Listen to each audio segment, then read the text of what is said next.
ಚಿಕಿತ್ಸಾಲಯ YouTube ಚಾನಲ್ಗೆ ಸ್ವಾಗತ. ಇದ್ರ ಬಗ್ಗೆ ತಿಳಿಸ್ಕೊಡೋಕ್ಕೆ ನಮ್ಮ ಜೊತೆ ಇದ್ದಾರೆ ಡಾಕ್ಟರ್ ಅರ್ಚನಾ. ನಮಸ್ತೆ ಡಾಕ್ಟರ್.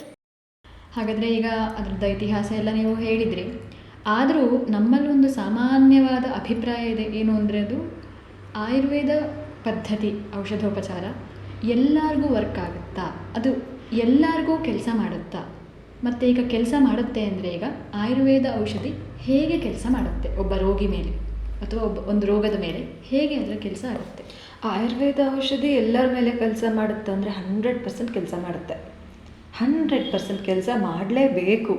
ಯಾರಿಗೆ ಕೆಲಸ ಮಾಡಲ್ಲ ಅಂದರೆ ಯಾರು ಪಥ್ಯ ಮಾಡೋಕ್ಕೆ ರೆಡಿ ಇರಲ್ಲ ಅವರಿಗೆ ಆಯುರ್ವೇದ ಔಷಧಿ ಕೆಲಸ ಮಾಡ್ತಾರೆ. Very very very clear. ತುಂಬ ಜನ ಕೇಳ್ತಾರೆ, ಯಾಕಂದರೆ ಅವ್ರಿಗೆ ಇವಾಗ ಸುಮಾರು ವರ್ಷದಿಂದ ಅಲೋಪತಿ ಮೆಡಿಸಿನ್ ತೊಗೊಂಡು ಅದರಲ್ಲಿ ಅದೇ ಹೇಳಿದ್ನಲ್ಲ, do whatever you want, eat whatever you want, medicine ತೊಗೊಳ್ಳಿ ಜೊತೆಗೆ. ಆ ಥರ ಆಯುರ್ವೇದ ಔಷಧಿ ವರ್ಕ್ ಆಗಲ್ಲ. ನೀವು ಕರೆಕ್ಟಾಗಿ ಆಯುರ್ವೇದಲ್ಲಿ ಹೇಳಿರೋ ಎಲ್ಲ ನಿಯಮಗಳನ್ನು ಪಾಲನೆ ಮಾಡೋದಕ್ಕೆ ತಯಾರಿದ್ದೀರಿ ಅಂದರೆ ಆಯುರ್ವೇದ ಔಷಧಿ ಎಲ್ಲರ ಮೇಲೂ ಕೆಲಸ ಮಾಡೇ ಮಾಡುತ್ತೆ. 100% ತುಂಬ ಎಫೆಕ್ಟಿವ್ ಆಗಿ ಕೆಲಸ ಮಾಡುತ್ತೆ. ಹಾಗಾದರೆ ಈಗ ನೀವು ಪಥ್ಯ ಆಹಾರ ಮಾಡಲ್ಲ, ಅವರು ಪಥ್ಯವನ್ನು ಪಾಲಿಸಲ್ಲ ಅಂತ ಹೇಳಿದರು. ಪಥ್ಯ ಅಂದರೆ ಸಾಧಾರಣವಾಗಿ ಎಲ್ಲರೂ ನನಗೆ ಬರುತ್ತೆ, ಪಥ್ಯ ಅಂದರೆ ಹೊರಗಡೆ ತಿನ್ನಬಾರ್ದು. ಈಗ ನಮಗೆಲ್ಲೋ ಒಂದು ಹೋಗಿರ್ತೀವಿ, ಏನೋ ಒಂದು ತುಂಬ ಎಮರ್ಜೆನ್ಸಿ ಇದೆ, ಹೊರಗಡೆ ತಿನ್ನಬೇಕಾಯ್ತು. ಈಗೆಲ್ಲ ಒಂದು ಪ್ರೋಸೆಸ್ಡ್ ಫುಡ್ಗಳೇ ಇರೋದು, ಅದನ್ನು ನಾವು ತಿನ್ನೋಕ್ಕಾಗಲ್ಲ, ಬಿಡೋಕ್ಕಾಗಲ್ಲ. ಖಾಲಿ ಹೊಟ್ಟೆಯಲ್ಲಿ ಇರೋದಕ್ಕಿಂತ ತಿನ್ನೋದು ಎಷ್ಟೋ ಬೆಟರ್ ಅಂತ ಕೇಳಿದ್ದೀವಿ. ಸೊ ಅಂಥ ಸಂದರ್ಭದಲ್ಲಿ ಹೇಗೆ ಅಂದರೆ ಪಥ್ಯ ಅಂದರೆ ಇಲ್ಲಿ ಪರ್ಟಿಕ್ಯುಲರ್ಲಿ ಯಾವ ರೀತಿ ಗಂಜಿ ತಿನ್ನಬೇಕು ಅಂತನಾ, ಅಥವಾ ನೀವು ಕಷಾಯವನ್ನೇ ತೊಗೊಳ್ಬೇಕು ಅಂತನಾ, ಸಿಹಿ ತಿನ್ನಬಾರ್ದು ಅಂತನಾ, ತುಂಬ ಖಾರ ತಿನ್ನಬಾರ್ದು ಅನ್ನೋದಾ, ಯಾವ ರೀತಿ? ಪಥ್ಯ ಅಂದರೆ ಬೇಸಿಕಲಿ ಪಥ್ಯಂ ಪಥೋ ಅನಪಥಂ.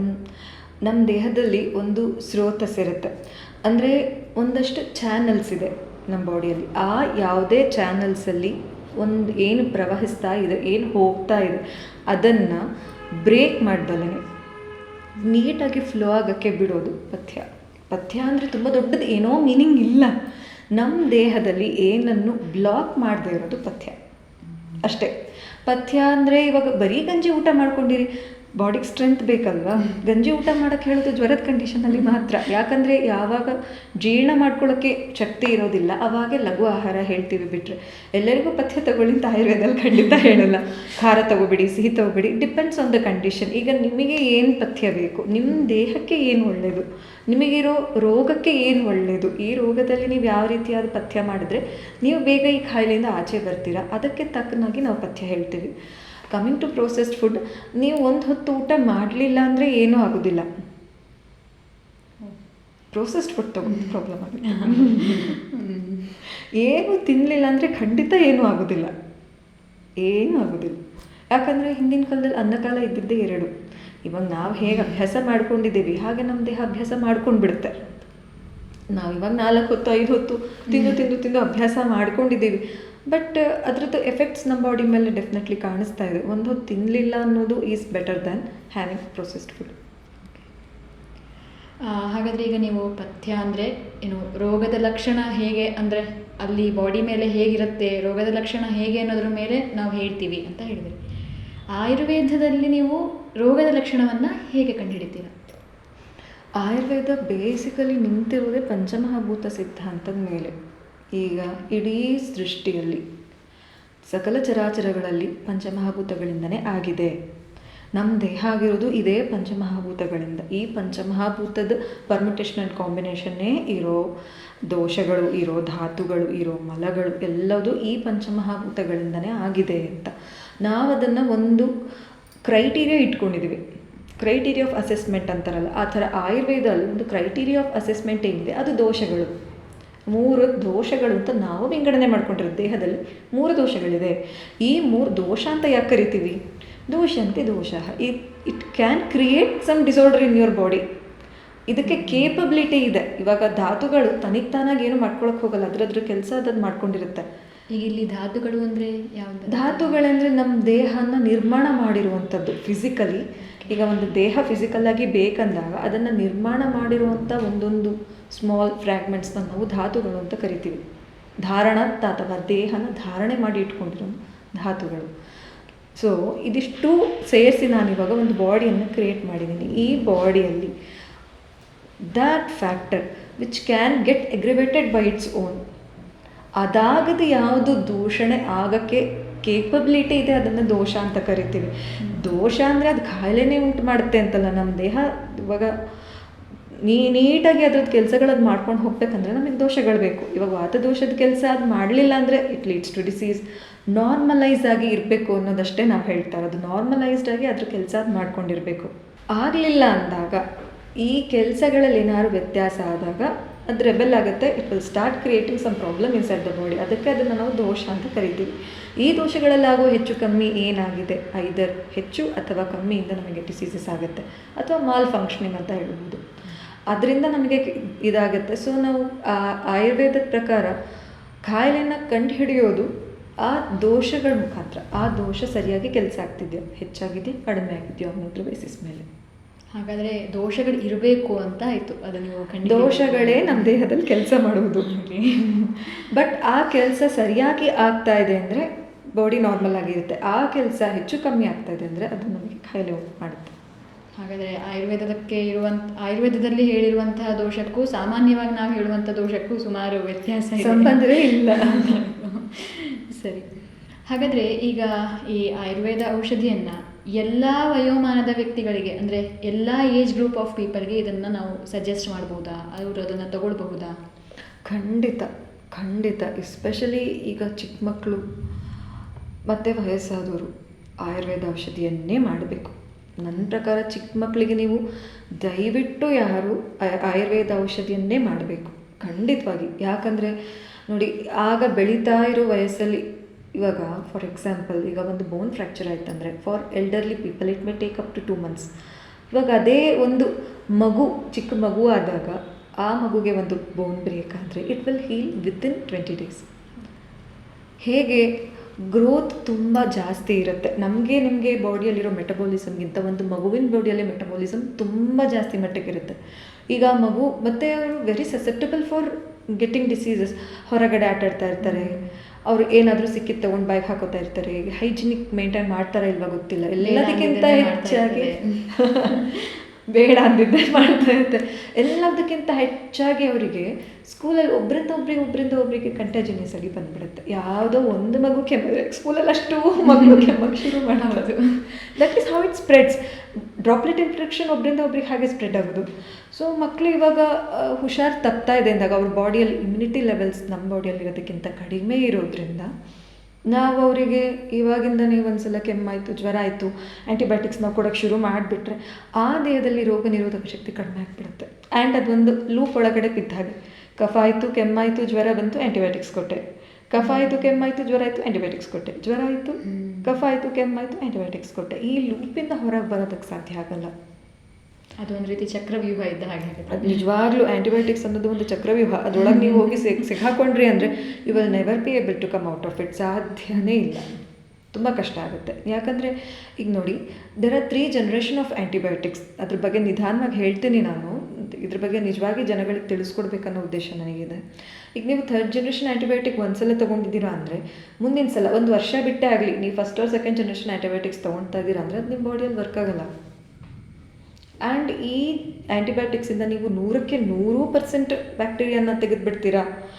ಯಾವುದು ಪರ್ಸೆಂಟೇಜ್ ಆಫ್ ಮಿನಿಮಮ್ ಬ್ಯಾಕ್ಟೀರಿಯಾ ಬಾಡಿಯಲ್ಲಿ ಉಳಿಯುತ್ತೆ ಅದು ನೆಕ್ಸ್ಟ್ ಟೈಮ್ ಈ ಆ್ಯಂಟಿಬಯೋಟಿಕ್ಕಿಗೆ ರೆಸಿಸ್ಟ್ ಆಗುತ್ತೆ, ರೆಸಿಸ್ಟೆನ್ಸ್ ಡೆವಲಪ್ ಆಗುತ್ತೆ. ನಾವು ನಮ್ಮ ಬಾಡಿಯನ್ನು ವೀಕ್ ಮಾಡ್ತಾ ಮಾಡ್ತಾ ಈ ಬ್ಯಾಕ್ಟೀರಿಯಾನ ಸ್ಟ್ರಾಂಗ್ ಮಾಡ್ತಾ ಇದ್ದೀವಿ ಡೇ ಬೈ ಡೇ. ಅಲ್ಲ, ಇದು ತುಂಬ ಭಯಂಕರ. ಇದು ಮಾಡಬಾರ್ದು. ಹಿಂಗಾಗ್ತಾ ಇರೋದ್ರಿಂದ ಮನುಷ್ಯನ ದೇಹ ವೀಕ್ ಆಗ್ತಾ ಇದೆ, ಈ ಪ್ಯಾಥೋಜನ್ಸ್ ತುಂಬ ಸ್ಟ್ರಾಂಗ್ ಆಗ್ತಾ ಇದೆ ಡೇ ಬೈ ಡೇ. ಅದೇ ಆಗ್ತಾ ಇರೋದು. ಎಲ್ಲ ವಯೋಮಾನದವರು ಸ್ವಲ್ಪ ಸಮಾಧಾನವಾಗಿದ್ದರೆ, ಕೈಯಲ್ಲಿ ಮಾತ್ರೆ ಇಟ್ಕೊಂಡ ತಕ್ಷಣ ಆರಾಮಾಗಲ್ಲ ಆಯುರ್ವೇದ. ಕೈಯಲ್ಲಿ ಮಾತ್ರೆ ಇಟ್ಕೊಂಡ ತಕ್ಷಣ ಆರಾಮಾಗಬೇಕು ಅನ್ನೋರಿಗೆ ನಾವೇನೂ ಮಾಡೋಕ್ಕಾಗಲ್ಲ. ಸ್ವಲ್ಪ ಸಮಾಧಾನವಾಗಿ, ಸ್ವಲ್ಪ ಪಥ್ಯ ಪಾಲನೆ ಮಾಡಿ, ಸ್ವಲ್ಪ ರೆಸ್ಟ್ ಮಾಡಿ. ಇವಾಗ ಜನಗಳಿಗೆ ಸಾಧ್ಯ ಆಗದೇ ಇರೋದು ಇದೇ ಕಾರಣಕ್ಕೆ. ಅವರಿಗೆ ವರ್ಕ್ ಮಾಡಬೇಕು, ರೆಸ್ಟ್ ಮಾಡೋಕ್ಕಾಗಲ್ಲ. We can not help it. ಇವಾಗ ನಿಮ್ಮ ದೇಹದ ನಿಮಗೆ ಮುಖ್ಯನೋ, ನೀವು ರೆಸ್ಟ್ ಮಾಡಲೇಬೇಕು. ನಾನು ಈಗಾಗಲೇ ಹೇಳಿದಾಗೆ ಎಲ್ಲರಿಗೂ ಒಂದು ಒತ್ತಡದ ಜೀವನನೇ ಇದೆ. ಅವರಿಗೆಲ್ಲರಿಗೂ ಕೆಲಸ ಮಾಡಲೇಬೇಕು. ಇಂಥ ಒಂದು ಪರಿಸರದಲ್ಲೇ ನಾನು ಕೆಲಸ ಮಾಡಬೇಕು. ಅದರಲ್ಲಿ ನಾನು ಕಾಂಪ್ರಮೈಸ್ ಆಗೋಕ್ಕೆ ರೆಡಿ ಇಲ್ಲ. ಹಾಗಾಗಿ ನಾನು ಬೇರೆ ಏನು ಮಾಡ್ತೀನಿ, ಅದಕ್ಕೆ ಆಲ್ಟರ್ನೇಟಿವ್ ಇದರಲ್ಲಿ ಕಾಂಪ್ರಮೈಸ್ ಆಗ್ತಾರೆ ಹೊರತು ಆರೋಗ್ಯವನ್ನು ಎಲ್ಲರೂ ಮರಿತಾ ಇದ್ದಾರೆ. ಯಾವುದಕ್ಕೆ ಪ್ರಾಮುಖ್ಯತೆ ಕೊಡಬೇಕು ಅದು ಅವರಿಗಿಲ್ಲ, ಕೊಡ್ತಾ ಇಲ್ಲ. ಖಂಡಿತ. ಹಾಗಾದರೆ ಈಗ ಏನು ಆಯುರ್ವೇದ ಔಷಧಿ ಅಂದರೆ ಸಾಮಾನ್ಯವಾಗಿ ನಾನು ಸಹ ಕೇಳಿದ್ದೀನಿ, ತುಂಬ ಹೀಟ್ ಆಗುತ್ತೆ ಅಲ್ವಾ? ಆಯುರ್ವೇದ ಔಷಧಿ ಅಂದರೆ ಬಾಡಿಯಲ್ಲಿ ಉಷ್ಣತೆ ಜಾಸ್ತಿ ಆಗಿಬಿಡುತ್ತೆ ಅಂತ ಇದೆ. ಹೌದಾ? ಎಲ್ಲರಿಗೂ ಹಾಗಾದರೆ ಅದು ಉಷ್ಣತೆ ಅನ್ನೋದೇ ಜಾಸ್ತಿ ಆಗುತ್ತಾ? ಅಲ್ಲ, ಫಸ್ಟಿಗೆ ನಾನು ಕೇಳಬೇಕು, ಉಷ್ಣ ಜಾಸ್ತಿ ಆಗೋದು ಅಂದರೆ ಏನು? ನನಗೆ ಬರೋ ಎಲ್ಲ ಪೇಷಂಟ್ಸ್ ಹೇಳೋ ಮಾತಿದು ನನಗೆ ಹೀಟ್ ಆಯಿತು, ಆದರೆ ನಾನು ನೆಕ್ಸ್ಟ್ ಕೇಳೋದು ಏನಾಯಿತು. ಜನಗಳಿಗೆ ಒಂದು ಜನರಲ್ ಕಾನ್ಸೆಪ್ಟ್ ಹೇಗಿದೆ ಅಂದರೆ ಅವ್ರ ದೇಹದಲ್ಲಿ ಏನೇ ವ್ಯತ್ಯಾಸ ಆದರೂ ಹೀಟ್ ಆಯಿತು ಅಂತ. ಲಾಸ್ಟಿಗೆ ಶೀತ ಆದರೂ ನನಗೆ ಶೀತ ಅವ್ರಿಗೆ ಕಾನ್ಸ್ಟಿಪೇಷನ್ ಆದರೆ ಹೀಟ್ ಆಯಿತು ಅಂತಾರೆ, ಹೈಪರ್ಸ್ಟಿಟಿ ಆದರೆ ಹೀಟ್ ಆಯಿತು ಅಂತಾರೆ, ಬ್ಲೋಟ್ ಆಯಿತು ಅಂದರೆ ಹೀಟ್ ಆಯಿತು ಅಂತಾರೆ. ನಿಜವಾಗ್ಲೂ ಹೀಟಾಗಿ ಇವಾಗ ಕಣ್ಣು ಕೈ ಕಾಲು ಉರಿ ಬಂತು ಅಂದರೆ ಹೀಟ್ ಆಯಿತು ಅಂತಾರೆ. ಗಂಟಲು ನೋವು, ಹಲ್ಲು ನೋವು ಆಯಿತು ಅಂದರೆ ಹೀಟ್ ಆಯಿತು ಅಂತಾರೆ. ರಿಯಲಿ ಕಾಂಟ್ ಅಂಡರ್ಸ್ಟ್ಯಾಂಡ್ ಹೀಟ್ ಅನ್ನೋದು ಯಾವ ಅರ್ಥದಲ್ಲಿ ಅವ್ರು ಹೇಳ್ತಾ ಇದ್ದಾರೆ. ಇದಿಷ್ಟು ಸಿಂಪ್ಟಮ್ಸ್ಗೆ ಬೇರೆ ಬೇರೆ ಬೇರೆ ಬೇರೆ ಕಾರಣ ಇದೆ. ಅಪಾರ್ಟ್ ಫ್ರಮ್ ಜೋಕ್, ಇವಾಗ ಕಾನ್ಸ್ಟಿಪೇಷನ್ ಆಗ್ತಾ ಇದೆ ಅಂದರೆ ನೋಡಿ, ಅವ್ರು ಅದನ್ನು ಹೀಟ್ಗೆ ಕಾನ್ಸ್ಟಿಪೇಷನ್ ಆಗುತ್ತೆ ಅಂತಾರೆ. ಹೀಟ್ಗೂ ಕಾನ್ಸ್ಟಿಪೇಷನ್ಗೂ ಯಾವುದೇ ರೀತಿಯಾದ ಸಂಬಂಧ ಇಲ್ಲ. ಲಿಟ್ರಲಿ ಯಾವುದೇ ರೀತಿಯಾದ ಸಂಬಂಧ ಇಲ್ಲ. ಅದು ನೀರಿನ ಅಂಶ ಕಡಿಮೆ ಆಗೋದ್ರಿಂದ ಅಥವಾ ನಮ್ಮ ಮಲದಲ್ಲಿರೋ ದ್ರವಾಂಶ ವಾಟರ್ ಕಂಟೆಂಟ್ ಕಂಪ್ಲೀಟಾಗಿ ಅಬ್ಸಾರ್ಬ್ ಆಗಿಬಿಡೋದ್ರಿಂದ ಮೋಷನ್ ಹಾರ್ಡ್ ಆಗುತ್ತೆ. ಅಥವಾ ನಮ್ಮದು ಇಂಟೆಸ್ಟೈನ್ಸ್ ಪೆರಿಸ್ಟಾಲ್ಟಿಕ್ ಆ್ಯಕ್ಟಿವಿಟಿ ಕಡಿಮೆ ಆದಾಗ ನಮಗೆ ಮೋಷನ್ ಹಾರ್ಡ್ ಆಗುತ್ತೆ. ಮಧ್ಯದಲ್ಲಿ ಗ್ಯಾಸ್ ಸೇರಿಕೊಂಡ್ರೆ ಗ್ಯಾಸ್ ಟ್ರ್ಯಾಪ್ ಆಗಿದ್ದರೆ ನಮಗೆ ಮೋಷನ್ ಹಾರ್ಡ್ ಆಗುತ್ತೆ. ಇವ್ರು ಇದೆಲ್ಲದನ್ನು ಬಿಟ್ಬಿಟ್ಟು ಹೀಟ್ ಅಂದ್ಬಿಡ್ತಾರೆ. ನೋಡಿ, ಆಯುರ್ವೇದದಲ್ಲಿ 2 ರೀತಿಯಾದ ಔಷಧಿಗಳು ಇದೆ. ಉಷ್ಣವೀರ್ಯ ದ್ರವ್ಯನೂ ಇದೆ, ಶೀತವೀರ್ಯ ದ್ರವ್ಯನೂ ಇದೆ. ಇವಾಗ ಪಿತ್ತ ಕಾರಣದಿಂದ ಒಬ್ಬ ಮನುಷ್ಯನಿಗೆ ಒಂದು ಕಾಯಿಲೆ ಬಂದಿದೆ ಅಂದರೆ ಅದಕ್ಕೆ ನಾವು ಔಷಧಿ ಕೊಡುವಾಗ ತಂಪಾಗಕ್ಕೆ ತಾನೇ ಕೊಡಬೇಕು. ಎಲ್ಲ ಔಷಧಿಯೂ ಹೀಟ್ ಆಗುತ್ತೆ, ಎಲ್ಲರಿಗೂ ಹೀಟ್ ಆಗುತ್ತೆ ಅನ್ನೋದು ಒಂದು ರಾಂಗ್ ಕಾನ್ಸೆಪ್ಟು. ಆ ರೀತಿಯಾಗಿ ಇಲ್ಲ. ಎಸ್ಪೆಷಲಿ ಕಫ ರಿಲೇಟೆಡ್ ಡಿಸೀಸಸ್ ಇದ್ದರೆ, ತುಂಬ ಕಫ ಕೆಮ್ಮು ಈ ಥರ ಏನಾರು ಆಗಿದ್ದರೆ ಹೀಟ್ ಆಗೋಕ್ಕೆ ಔಷಧಿ ಕೊಡ್ತೀವಿ. ಅಂದರೆ ಉಷ್ಣವೀರ್ಯ ದ್ರವ್ಯ, ಹಾಟ್ ಪೊಟೆನ್ಸಿ ಇರೋ ಡ್ರಗ್ಸ್ನ ನಾವು ಕೊಡ್ತೀವಿ. ಅದರ್ವೈಸ್ ದೇಹ ತಂಪಾಗೋದಕ್ಕೂ ಮೆಡಿಸಿನ್ ಕೊಡ್ತೀವಿ. ಅದೇ ಯಾವ ದೋಷ ಈ ಕಾಯಿಲೆನ ಉಂಟು ಮಾಡಿದೆ ಅನ್ನೋದ್ರ ಮೇಲೆ ಡಿಪೆಂಡೆಂಟಾಗಿ ಮೆಡಿಸಿನ್ಸ್ ಕೊಡ್ತೀವಿ. ಎಲ್ಲ ಆಯುರ್ವೇದ ಔಷಧಿಗಳು ಹೀಟ್ ಆಗುತ್ತೆ ಅನ್ನೋದು ತಪ್ಪು. ಈಗ ಮತ್ತೆ ಊಟ ಆದ ತಕ್ಷಣ ಔಷಧಿ ತಗೊಳ್ಳೋದು, ಸಾಧಾರಣವಾಗಿ ಏನೋ ಒಂದು ಸ್ವಲ್ಪ ಹುಷಾರಿಲ್ಲ ಅಂದ ತಕ್ಷಣ ನಾವು ಊಟ ಆದ ತಕ್ಷಣ ತೊಗೊಳ್ಳೋದು ಅಂತ ಇದು ಮಾಡ್ತೀವಿ. ನಾನೇ ನಮ್ಮ ಮನೆಯಲ್ಲಿ ಕೇಳ್ತಾ ಇದ್ದೆ, ಅದು ಆಯುರ್ವೇದ ಔಷಧಿ ಒಂದು ಸ್ವಲ್ಪ ಟೈಮ್ ಗ್ಯಾಪ್ ಕೊಡೋದಕ್ಕೆ, ಸ್ವಲ್ಪ ಸಮಯ ಆದ ನಂತರ ತಗೋ ಅಂತ ಹೇಳಿ. ಇಲ್ಲ ಇನ್ನೂ ಒಂದು ಹೇಳ್ತಾರೆ, ನಾನು ಇದನ್ನು ಕೇಳಿದ್ದೀನಿ, ಆಯುರ್ವೇದ ಔಷಧಿ ಮಾಡುವಾಗ ಬೇರೆದು ಮಾಡಬಾರ್ದು. ಅದು ಅಲೋಪತಿ ಆಗಿರ್ಬೋದು, ಹೋಮಿಯೋಪತಿ ಆಗಿರ್ಬೋದು, ಬೇರೆ ಯಾವ ಔಷಧಿಯನ್ನು ಆಯುರ್ವೇದ ಔಷಧಿ ಮಾಡುವಾಗ ಅದನ್ನು ಮಾಡಬಾರ್ದು. ಸೈಡ್ ಎಫೆಕ್ಟ್ ಆಗುತ್ತೆ. ಸೈಡ್ ಎಫೆಕ್ಟ್ ಆಯುರ್ವೇದದಿಂದ ಆಗುತ್ತೋ ಅಥವಾ ಬೇರೆ ಯಾವುದರಿಂದ ಆಗುತ್ತೋ, ಒಟ್ಟಿನಲ್ಲಿ ನಮ್ಮ ಬಾಡಿಗೆ ಆಗೋದಂತೂ ಹೌದು ಹೇಳೋ ಪ್ರಕಾರ. ಅದು ಹೇಳಿ ನಮ್ಮ ತಲೆಯಲ್ಲೂ ಆಯುರ್ವೇದ ಮಾಡ್ತಿರುವಾಗ ಬೇರೆ ಯಾವುದಾದ್ರೂ ಮಾಡಿದರೆ ತೊಂದರೆ ಆಗುತ್ತೆ. ಇದು ಎಷ್ಟು ಮಟ್ಟಿಗೆ ನಿಜ? ಆಯುರ್ವೇದ ಔಷಧಿ ತಗೊಳ್ಳೋದು ಫಸ್ಟ್ ಬೇಸಿಕಲಿ ಕೆಲವು ಔಷಧಿ ನೋಡಿ, ಈಗ ನಮಗೆ ಗೊತ್ತಿರೋದು ಊಟಕ್ಕೆ ಮುಂಚೆ, ಊಟ ಆದಮೇಲೆ 3ನೇ ಔಷಧಿ ಕಾಲ ಗೊತ್ತಿಲ್ಲ ಅಲ್ವಾ. ಆಯುರ್ವೇದದಲ್ಲಿ 10 ಔಷಧಿ ಕಾಲ ಇದೆ. ದೇರ್ ಆರ್ 10 ಔಷಧ ಸೇವನ ಕಾಲ. ಹೌದು, ದಟ್ ಡಿಪೆಂಡ್ಸ್ ಆನ್ ಒಂದು ದೋಷ ಯಾವ ದೋಷಕ್ಕೆ ಕೊಡ್ತಾ ಇದ್ದೀನಿ ಅಂತ, ಎರಡನೇದು ಯಾವ ಕಂಡೀಷನಲ್ಲಿ ಕೊಡ್ತಾ ಇದ್ದೀನಿ ಅಂತ, ರೋಗದ ಮೇಲೆ ಡಿಪೆಂಡ್ ಆಗುತ್ತೆ. ನೀವು ಊಟದ ನಂತರ ಇನ್ ಕೇಸ್ ಔಷಧಿಯನ್ನು ತೊಗೊಳ್ತಾ ಇದ್ದೀರಾ ಅಂದರೆ ಪ್ರಿಫರಬ್ಲಿ ಆಫ್ಟರ್ 10 ಮಿನಿಟ್ಸ್ ತೊಗೊಳ್ಳಿ. ಮಿನಿಮಮ್ 10 to 20 ಮಿನಿಟ್ಸ್ ಬಿಟ್ಟು ತೊಗೊಳ್ಳಿ ಅಂತಲೇ ನಾವು ಹೇಳ್ತೀವಿ. ತಕ್ಷಣ ತೊಗೊಳ್ಬೇಡಿ ಅಂತ. That is true. ಇನ್ನೊಂದು ಹೇಳಬೇಕಂದ್ರೆ, ಆಯುರ್ವೇದ ಮಾಡುವಾಗ ಬೇರೆ ಔಷಧಿಯನ್ನು ಮಾಡಬಾರ್ದಾ ಅಂತ, ಅದು ತುಂಬ ಮಟ್ಟಿಗೆ ಸರಿ ಅಂತ ನನಗನ್ಸುತ್ತೆ. ನಾನು ಪರ್ಸ್ನಲಿ ಎಸ್ಪೆಷಲಿ ಹೋಮಿಯೋಪತಿ ಔಷಧಿ ಆಯುರ್ವೇದ ಔಷಧಿ ಒಟ್ಟಿಗೆ ಮಾಡಬೇಡಿ ಅಂತ ಹೇಳ್ತೀನಿ. ನಾನು ಆಗಲೇ ಹೇಳಿದಾಗೆ ನಮ್ಮದು ಬೇಸಿಕ್ ಪ್ರಿನ್ಸಿಪಲ್ ವ್ಯತ್ಯಾಸ ಬರುತ್ತೆ. ಆಯುರ್ವೇದ ಏನಂದರೆ, ಈಗ ಒಂದು ಸ್ರೋತಸ್ ಇದೆ, ನಾನಾಗಲೇ ಹೇಳಿದಾಗೆ ಒಂದು ಚಾನಲ್ ಇದೆ, ಆ ಚಾನಲಲ್ಲಿ ಈ ಥರ ಪ್ರವಾಹ ಆಗಬೇಕು, ಈ ಥರ ನಮ್ಮ ಬಾಡಿ ಒಂದು ಸಿಸ್ಟಮ್, ಆ ಸಿಸ್ಟಮ್ ಈ ಥರ ಫಂಕ್ಷನ್ ಆಗಬೇಕು. ಅದರಲ್ಲಿ ಏನು ವ್ಯತ್ಯಾಸ ಆಗಿದೆ ಅದನ್ನು ಕರೆಕ್ಟ್ ಮಾಡೋಕ್ಕೆ ಟ್ರೈ ಮಾಡ್ತೀವಿ. We are trying for reversal. ಇದನ್ನು ಸಂಪ್ರಾಪ್ತಿ ಅಂತಾರೆ. ಒಂದು ಕಾಯಿಲೆ ಹೇಗೆ ಉತ್ಪತ್ತಿ ಆಗುತ್ತೆ ಅನ್ನೋದಕ್ಕೆ ತುಂಬ ಕ್ಲಿಯರ್ ಕಟ್ ಎಕ್ಸ್ಪ್ಲನೇಷನ್ ನಮಗೆ ಇದೆ. ಈ ಪ್ರೋಸೆಸ್ನ ರಿವರ್ಸ್ ಮಾಡ್ತೀವಿ. ಹೋಮಿಯೋಪತಿಯಲ್ಲಿ ಏನು ಮಾಡ್ತಾರೆ, ಡಿಸೀಸ್ ಕಾಸಿಂಗ್ ಏಜೆಂಟ್ನ ವೆರಿ ವೆರಿ ವೆರಿ ಡೈಲ್ಯೂಟೆಡ್ ಡೋಸಸಲ್ಲಿ ಅವ್ರು ಕೊಡ್ತಾರೆ. So body immune mechanism activate ಆಗಿಬಿಟ್ಟು ಈಗ ಈ ಪ್ಯಾಥೋಜನನ್ನು ಅದು ಒಂದು ಸರ್ತಿ ಐಡೆಂಟಿಫೈ ಮಾಡಿ ಇದನ್ನು ಟ್ರೀಟ್ ಮಾಡ್ತಾ ಆ ಡಿಸೀಸನ್ನು ಟ್ರೀಟ್ ಮಾಡುತ್ತೆ. ಹೋಮಿಯೋಪತಿ ನೋಡಿ, ನೀವು ಸುಮಾರು ಸಲ ಅಬ್ಸರ್ವ್ ಮಾಡಿರ್ಬೋದು, ಒಂದು ಸಲ ಜಾಸ್ತಿಯಾಗಿ ಕಮ್ಮಿ ಆಗುತ್ತೆ ಅಂತ ಜನ ಹೇಳೋದು ನಾನು ಕೇಳಿದ್ದೀನಿ. ಟ್ರೂ, ಯಾಕಂದರೆ ನಾವು ಡಿಸೀಸ್ ಕಾಸಿಂಗ್ ಏಜೆಂಟನ್ನೇ ಕೊಡ್ತಾ ಇರೋದ್ರಿಂದ ಬಾಡಿ ಇಮ್ಯುನಿಟಿ ಆ್ಯಕ್ಟಿವೇಟ್ ಆಗಿಬಿಟ್ಟು ಡಿಸೀಸ್ನ ಕ್ಲಿಯರ್ ಮಾಡುತ್ತೆ. ಸೊ ಒಂದು ಸಲ ಜಾಸ್ತಿಯಾಗಿ ಕಡಿಮೆ ಆಗುತ್ತೆ. ಸೊ ಈ ಬೇಸಿಕ್ ಪ್ರಿನ್ಸಿಪಲ್ಸ್ ವಿರುದ್ಧವಾಗಿ ಇರೋದ್ರಿಂದ ಒಂದು ಏರಿಗಳಿದ್ರೆ ಕೋಣಂಗೆ ಇಳಿದಂತೆ ಅಂತ ಇವಾಗ ನಾವು ರಿವರ್ಸ್ ಮಾಡೋಕ್ಕೆ ಟ್ರೈ ಮಾಡ್ತಾ ಇದ್ದೀವಿ. ಅವ್ರು ವಾಪಸ್ ಅದೇ ಏಜೆಂಟನ್ನು ಕೊಡುವಾಗ ಡಿಸೀಸ್ ಜಾಸ್ತಿಯಾಗಿ ಇನ್ನೂ ಅಗ್ರವೇಟ್ ಆಗೋ ಚಾನ್ಸಸ್ ಖಂಡಿತ ಇರುತ್ತೆ. ಸೊ ಹೋಮಿಯೋಪತಿ ಆ್ಯಂಡ್ ಆಯುರ್ವೇದ ಯಾವ ಕಾರಣಕ್ಕೂ ಒಟ್ಟಿಗೆ ಮಾಡಬೇಡಿ. ಅಲೋಪತಿಗೆ ಬರೋದಾದರೆ ಅದನ್ನು ಹೇಳೋದಕ್ಕೂ ಕಷ್ಟ ಆಗುತ್ತೆ.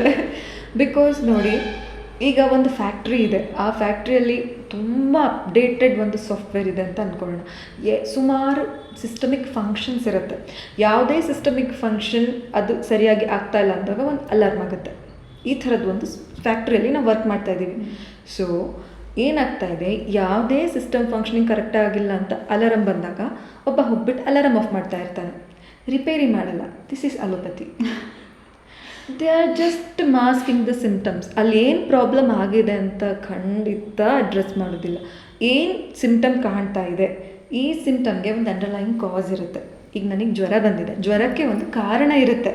ಜ್ವರ ಯಾಕೆ ಬಂದಿದೆ ಡಸಂಟ್ ಮ್ಯಾಟರ್, ಫೀವರ್ ಕಡಿಮೆ ಆಗಬೇಕು. ನೀವು ಪ್ಯಾರಾಸಿಟಮಾಲ್ ತೊಗೊಂಡ್ರೆ ಏನಾಗುತ್ತೆ, ಬಾಡಿ ಟೆಂಪ್ರೇಚರ್ ಕಡಿಮೆ ಆಗುತ್ತೆ. ಪರ್ಮನೆಂಟಾಗಿ ಬಿಟ್ಟು ಹೋಯ್ತಾ, ನಮಗೆ ಆ ಕ್ಷಣ ಬಿಟ್ಟು ಹೋಗುತ್ತಲ್ಲ, ಅರ್ಧ ಗಂಟೆಗೆ. ಇವಾಗ ನೀವು ಪ್ಯಾರಾಸಿಟಮಾಲ್ ತೊಗೊಳ್ಳಿ, ನಿಮಗೆ ಅರ್ಧ ಗಂಟೆ ಒಳಗೆ ಜ್ವರ ಬಿಡುತ್ತೆ. 15 to 20 minutes ಜ್ವರ ಬಿಟ್ಟು ಹೋಗುತ್ತೆ. ಹೌದು, ಆಫ್ಟರ್ 5 hours ವಾಪಸ್ ಜ್ವರ ಬರುತ್ತೆ. ಯಾಕೆ, ಯಾವ ಕಾರಣದಿಂದ ಈ ಜ್ವರ ಬರ್ತಿದೆ, ಆ ಕಾರಣ ಹಾಗೆ ಉಳಿತಲ್ಲ. ಅಲಾರಮ್ ಬಂತು, ಅಲಾರಮ್ ಆಫ್ ಮಾಡಿದ್ರು, ಅಲಾರಮ್ ಬಂತು, ಅಲಾರಮ್ ಆಫ್ ಮಾಡಿದ್ರು. ಬಟ್ ಕಂಡೀಷನ್ ಕರೆಕ್ಟ್ ಆಗ್ತಾ ಇಲ್ಲ. ಏನು ಪ್ರಾಬ್ಲಮ್ ಆಗಿತ್ತು ಈ ಸಾಫ್ಟ್ವೇರಲ್ಲಿ, ಈ ಸಿಸ್ಟಮಲ್ಲಿ ಏನು ಪ್ರಾಬ್ಲಮ್ ಆಗಿತ್ತು, ಆ ಪ್ರಾಬ್ಲಮ್ ಕರೆಕ್ಟ್ ಆಗ್ತಾನೇ ಇಲ್ಲ. ಆಯುರ್ವೇದ ಏನು ಮಾಡುತ್ತೆ, ನಾವು ಅಲಾರಮ್ ಹೊಡ್ಕೊಳ್ತಾ ಇರಲಿ ತೊಂದರೆ ಇಲ್ಲ, ಇಲ್ಲಿ ಕರೆಕ್ಟ್ ಮಾಡಿಬಿಡ್ತೀವಿ. ಏನು ಸಾಫ್ಟ್ವೇರಲ್ಲಿ ಏನು ಪ್ರಾಬ್ಲಮ್ ಆಗಿದೆ ಇದನ್ನು ನಾವು ಕರೆಕ್ಟ್ ಮಾಡೋದ್ರಿಂದ ಒಂದ್ಸಲ ಅಲಾರಮ್ ಆಫ್ ಆದರೆ ಮತ್ತೆ ಬರಲ್ಲ. This is what is happening in our body. ನಾವು ಯಾವ ಕಾರಣದಿಂದ ಈ ಕಾಯಿಲೆ ಬರ್ತಾ ಇದೆ, ಕಾರಣವನ್ನು ಟ್ರೀಟ್ ಮಾಡೋಕ್ಕೆ ನೋಡ್ತಾ ಇದ್ದೀವಿ. ನೀವು ಜ್ವರ ಬಂದಾಗ ಆಯುರ್ವೇದ ಔಷಧಿ ಮಾಡಿ, ನಿಮಗೆ 2 ದಿನಕ್ಕೆ ಮುಂಚೆ ಜ್ವರ ಬಿಡೋಲ್ಲ. ಬಟ್ ಒಂದ್ಸಲ ಜ್ವರ ಬಿಟ್ಟರೆ ಮತ್ತೆ 5 hours ಬಿಟ್ಟು ಜ್ವರ ಬರೋ ಕತೆ ಇಲ್ಲ. ಒಂದ್ಸಲ ಬಿಟ್ಟರೆ ಹೋಯ್ತದು. ಸೊ ಸಿಂಪ್ಟಮ್ಯಾಟಿಕ್ ಟ್ರೀಟ್ಮೆಂಟ್ ಅದು ಮೆನಿ ಟೈಮ್ಸ್ ತುಂಬ ಡೇಂಜರಸ್ ಆಗಿ ಇರುತ್ತೆ. ಈ ಸಿಂಪ್ಟಮ್ಯಾಟಿಕ್ ಟ್ರೀಟ್ಮೆಂಟ್ ಯಾಕಂದರೆ ನಮ್ಮ ಬಾಡಿಯಲ್ಲಿ ಯಾವುದೋ ಒಂದು ಫಂಕ್ಷನಿಂಗ್ ಕರೆಕ್ಟಾಗಿ ಆಗ್ತಾ ಇಲ್ಲ ಅಂತ ಅದು ತೋರಿಸ್ತಾ ಇದೆ. It is signifying. ಒಂದು ಕಾಯಿಲೆ ಅಂದರೆ ಏನರ್ಥ, ಅದು ನಮ್ಮ ದೇಹದಲ್ಲಿ ಏನೋ ಸರಿ ಇಲ್ಲ ಅನ್ನೋದನ್ನು ತೋರಿಸ್ತಾ ಇದೆ. ಅದನ್ನು ನಾವು ನೆಗ್ಲೆಕ್ಟ್ ಮಾಡಿ ಏನು ಸಿಂಪ್ಟಮ್ ಬರ್ತಾ ಇದೆ ಅದನ್ನು ಆಫ್ ಮಾಡಿ ಇಟ್ಟು it actually doesn't mean anything. ಅದು ತುಂಬ ತಪ್ಪದು ಆ ಥರ ಒಂದು ಕೆಲಸ ಮಾಡೋದು. ಸೊ ಲಿಟ್ರಲಿ ಇದೇ ಮಾಡ್ತಾ ಇರೋದು. ಅಲೋಪತಿ ಮಾಡುವಾಗ ನೀವು ಆಯುರ್ವೇದ ಮಾಡಿದರೆ ನಿಮಗೆ ಹುಷಾರಾಗೋದು ಡಿಲೇ ಆಗುತ್ತೆ. ಈಗ ಜ್ವರ ಬಂದಾಗ ನೀವು ಬರೀ ಆಯುರ್ವೇದಿಕ್ ಔಷಧಿನೇ ಮಾಡ್ತೀರಾ, ನಿಮಗೆ 2 ದಿನ ಬೇಕು ಜ್ವರ ಬಿಡೋಕ್ಕೆ. ನೀವು ಪ್ಯಾರಾಸಿಟಮಾಲ್ನು ತೊಗೊಂಡು ಆಯುರ್ವೇದ ಔಷಧಿನೂ ಮಾಡ್ತೀರಾ, ನಿಮಗೆ 3-4 ದಿನ ಆಗುತ್ತೆ ಜ್ವರ ಬಿಡೋಕ್ಕೆ. ಯಾಕಂದರೆ ನಾವು ಕರೆಕ್ಟ್ ಮಾಡಿದ್ದನ್ನೆಲ್ಲ ವಾಪಸ್ ರಿವರ್ಸ್ ಆಗ್ತಿರುತ್ತೆ. ಇಲ್ಲಿ ಒಂಥರ ಇದು ಅಲೋಪತಿ ಹಾಗಿದ್ರೆ ಪ್ಯಾಚ್ ವರ್ಕ್ ಮಾಡ್ತಾ ಇದೆ. ಕೇಳೋದು, ಆಳಕ್ಕೆ ಹೋಗಿ ಏನು ಕಾರಣ ನೋಡಿ ಅದನ್ನು ತೆಗಿತಾ ಇಲ್ಲ. ಖಂಡಿತ ಇಲ್ಲ. ಆ ಥರದ್ದೊಂದು ಕಾನ್ಸೆಪ್ಟೇ ಇಲ್ಲ. ಆದರೆ ನಮಗೆ ಆ ಸಂದರ್ಭಕ್ಕೆ ಒಂದು ಮುಕ್ತಿ ಬೇಕಾಗಿರುತ್ತೆ. ಏನೋ ಒಂದು ನೋವಾಗ್ತಾ ಇರುತ್ತೆ, ಏನೋ ಒಂದು ದೇಹಕ್ಕೆ ಹಿಂಸೆ ಆಗ್ತಿರೋದ್ರಿಂದ, ಆ ಬಾಧೆಯಿಂದ ಶಮನ ಬೇಕಾಗಿರುತ್ತೆ, ನಿವಾರಣೆ ಬೇಕಾಗಿರುತ್ತೆ. ಪರಿಹಾರಕ್ಕೋಸ್ಕರ ನಾವು ಅಲೋಪತಿಗೆ ನಮಸ್ಕಾರ ಮಾಡಿ ಅಲ್ಲಿ ಮಾಡಲೇಬೇಕಾಗ್ತಿದೆ. ಇಲ್ಲ, ಇದು ಈಗ ನಮಗೆ ಇಡೀ ಭಾರತ ದೇಶದಲ್ಲಿ ಇರೋ ಆಯುರ್ವೇದಿಕ್ ಪ್ರಾಕ್ಟೀಷನರ್ಸ್ ಎಲ್ಲರನ್ನು ತೊಗೊಂಡ್ರೆ ನಮಗೆ ಒಂದು ಏನು ಗುರು ಶಿಷ್ಯ ಪರಂಪರೆ ಇತ್ತು, ಆ ಪರಂಪರೆಯನ್ನು ನಾವು ಕಳ್ಕೊಂಡ್ಬಿಟ್ಟಿದ್ದೀವಿ. ಈ ಬ್ರಿಟಿಷರ್ಸ್ ಇನ್ವೈಡ್ ಮಾಡಿದ್ರಿಂದ ಮತ್ತು ಈ ಅಲೋಪತಿ ಒಂದು ದೊಡ್ಡ ಪ್ರವಾಹ ಬಂದಂಗೆ ಬಂತು. ಆ್ಯಂಡ್ ಜನ ಅದನ್ನು ತುಂಬ ವೆಲ್ಕಮಿಂಗಾಗಿ ರಿಸೀವ್ ಮಾಡಿದ್ರು, ತುಂಬ ಚೆನ್ನಾಗಿ ಅದನ್ನು ಅಕ್ಸೆಪ್ಟ್ ಮಾಡಿಕೊಂಡ್ರು. ನೋಡಿ, ನೀವು ಯಾವುದಾದ್ರೂ ತಾಲೂಕಿಗೆ ಹೋಗಿ ಯಾವುದಾರ ಹಳ್ಳಿಗೆ ಹೋದ್ರೂ ಒಂದು ಪ್ರೈಮರಿ ಹೆಲ್ತ್ ಕೇರ್ ಸೆಂಟರ್ ಇದ್ದೇ ಇರುತ್ತೆ. ಮಿನಿಮಮ್ ನಿಮಗೆ ಬೇಕಾಗಿರೋ ಡ್ರಗ್ಸ್ನಲ್ಲಿ ಸಿಗುತ್ತೆ.